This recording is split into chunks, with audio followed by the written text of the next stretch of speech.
Please welcome Ali Velshi, MSNBC anchor, Larry Platt, and Roxanne Patel-Shepelavi, the Philadelphia Citizen co-executive directors. Welcome, fellow citizens. This is an added bonus. We're going to talk with Ali Velshi. Where's that beautiful bald head? Ali Velshi, citizen board member, MSNBC anchor, and we're just going to have a quick conversation, a quick check-in with Ali. Dude, you've had a fascinating year. You've you got shot, and people don't understand, that rubber bullets are not actually rubber. Right. And then, Roxanne, he then gets. And then you were trolled by the president. Yep. So we wanted to just, first of all, see how you're doing, man. I'm doing well. I mean, this is such a year. We knew it was going to be busy when we started off. We didn't know about coronavirus, and we didn't know about the social justice movements that were going to take place.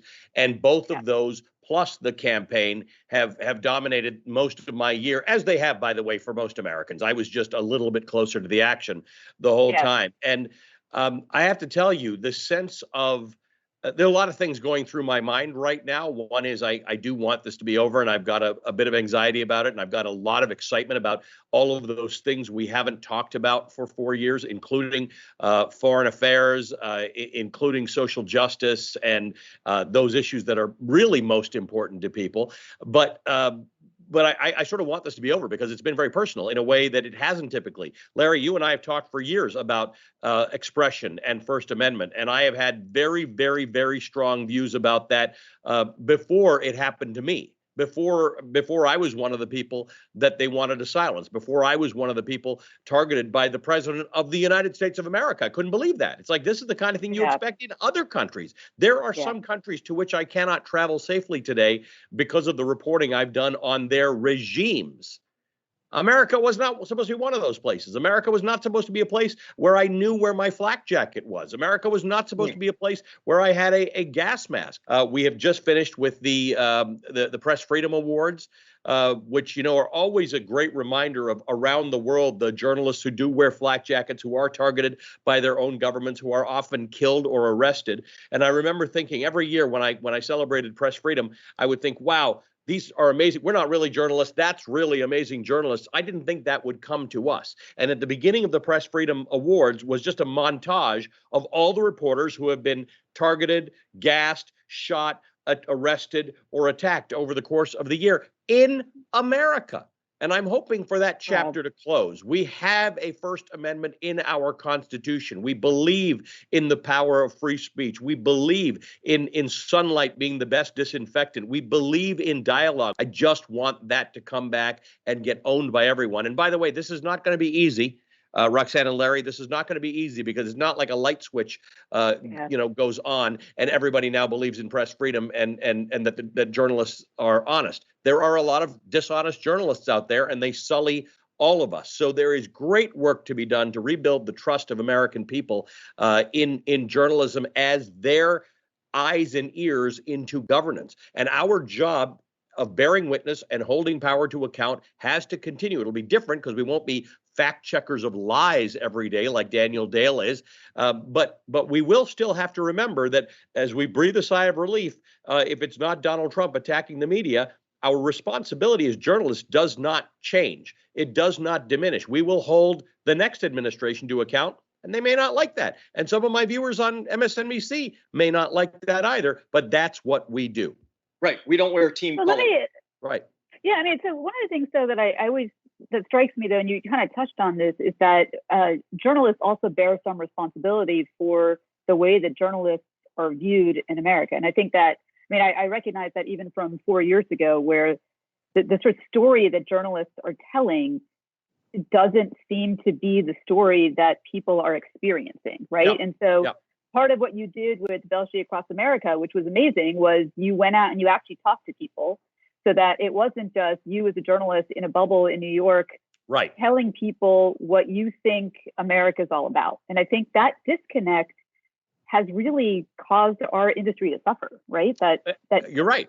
And for weeks before the election, it was my opinion that this election was going to be substantially tighter than the polls were indicating because I was out there talking to people. And the conversations I had did not reflect the polling that showed Joe Biden 10 points ahead or 8 points ahead or 12 points ahead. It's just not what I was seeing. Now, in fairness, my bubble was swing states. So I was going to places where I was running into more conservatives. What was interesting, because people see MSNBC as a more progressive center-left network, a lot of the conservatives, and I always had Republicans and or conservatives on my panels, said things to me like, I've watched you on TV. I was kind of scared that if I came here, you'd rip my throat out, or my family doesn't think it's safe for me to be here and be part of your panel. And I had to tell everybody that this is not gotcha stuff. I'm not looking to debate you like you are a representative of Donald Trump or part of his campaign. I really want answers to your questions. And by and large, before my conversation started with those voter panels,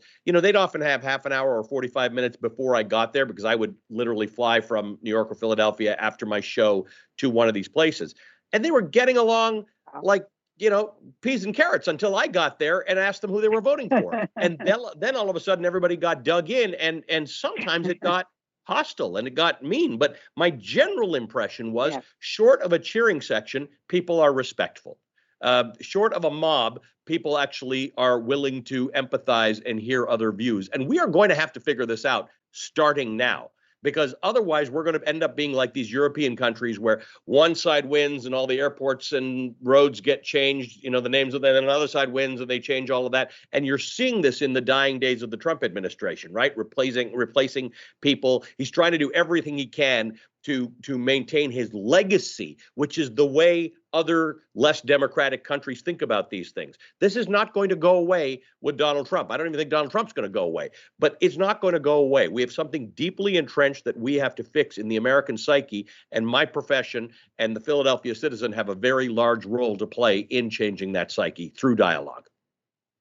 That's a fascinating analysis, because your instinct is that we're not as divided as the media narrative might suggest, but we're not actually sure how we can engage the division that does exist. What should we all be doing, every citizen, to repair the breach in the next 4 years? So one thing we should all be doing is reading Arlie Hochschild's book, Strangers in Their Own Land, where she went and lived, this was before the Trump era, went and lived with a number of people in Louisiana Bayou, very conservative Rush Limbaugh listeners, and understood and spoke to them about why they think the way they do about things. And her big lesson from that is she had to turn her personal alarms off, because they went off every 2 seconds while these people were talking. And she couldn't get anywhere, because if your alarm's going off and that's all you're doing, you're not listening to anybody else. So you've got to learn how to actively listen. You have to empathize, which means I don't have to agree with any of your sentiments whatsoever, but I do have to understand enough to understand why you think the way you do. You have to believe in plurality. The idea, pluralism, the idea that your views don't have to ever become like mine, and yet we can still break bread, and we can still be friends, and we can still date, and we can still marry, and my children can marry your children. The idea that you can only hang around with people who share your political views is stupid. And the media's got to stop being cheerleaders for people's ideas. It has to be the arena. My show should be the arena in which ideas are debated and discussed under full sunlight. And if you want to beat somebody else's ideas, then you have to do so intellectually. You have to be able to do it, not call them names, not surround yourself with your stupid Twitter bubble, not move on to Parler because you can't take the heat from Twitter. Present your ideas as why you think they are better than someone else's, and live with the idea that they may not believe that in the end.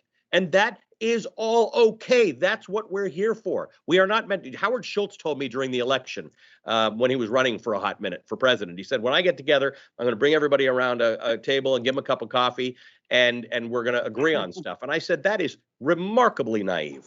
You are not. And we are not supposed to agree on stuff. That's not the goal. We are just supposed to compromise enough to get things done and do those things better that we do together, as opposed to separately. We're not building roads separately. We're not building traffic lights separately. We're not having ambulance services separately. We shouldn't be providing health care separately. But some things we do separately, and those things you do exactly the way you want to. The rest of it we have to come to some agreement on. Amen. One of the things that always strikes me, Ali, is that you go out and you talk to all these people and you get this and when we hear you talking on air, you're very much a realist. Like, this is like, let's not be naive about everybody getting along, kumbaya. And yet, I walk away hopeful after listening to you talk. So is that because, in fact, you are hopeful that that there is okay? Yeah, no, I really am. I really think that if we change our expectations of what success looks like, if success looks like pluralism, if it looks like a society made up of people with different views, different religious views, if it looks like a place where people can argue heartily like you would in a debate club and go and grab a beer afterwards and be friends, if it looks like members of Congress of different parties who, like they used to, would play squash together or share an apartment in Washington together, I am hopeful. And I see no reason why that can't exist. I see real impediments: nonsense media, campaign finance, racism, the challenges to privilege that we've seen, and the inability of people who have privilege to recognize it and say, hey, this doesn't make me responsible for all of society's ills. It's not blame, it's responsibility. I have a responsibility to change things. So I see lots of impediments to getting to this world that I imagine. But I don't see any real reason why it can't change. What I do understand, which I didn't understand 4 years ago, is that the president of the United States is important. I didn't think the president of the United States mattered. I always told people, vote in your local elections, vote for your city councilor, vote for your commissioners, vote for your state legislators, because they actually matter. They get things done. The president has nothing to do with your life. Apparently, the president has something to do with your life because he sets a tone. And that tone is what I have heard for 4 years as I've been on the road talking to people. I have heard an ugliness. I have heard a diminishing of the opinions of others. I've heard a refusal to cooperate, a refusal to compromise. That is not who we are as a people. That is not what democracy is. I am hopeful that our better angels will prevail, but it will take leadership, including from the Philadelphia Citizen, including from journalists all over the place, and including from the president of the United States. Well, brother, this is great. You know, we joke around a lot. I tease you a lot, but I have to say, about his head, about that beautiful bald head. Yeah. but I have to say that you are a patriot. You are a frontline worker. You got shot in pursuit of your, and that's a patriotic act. And I want to thank you on behalf of the citizens of Philadelphia, at least, for showing us the way. So thank you. We love you, and we can't wait to see that shine. And it was a big piece of pride when my bosses were saying, where do you want to end Velshi Across America, which I'd been doing until the election. I said, it's obvious where I want to end it. I will spend election night in Philadelphia. And once again, democracy and liberty was protected in Philadelphia. A special thank you to our sponsors.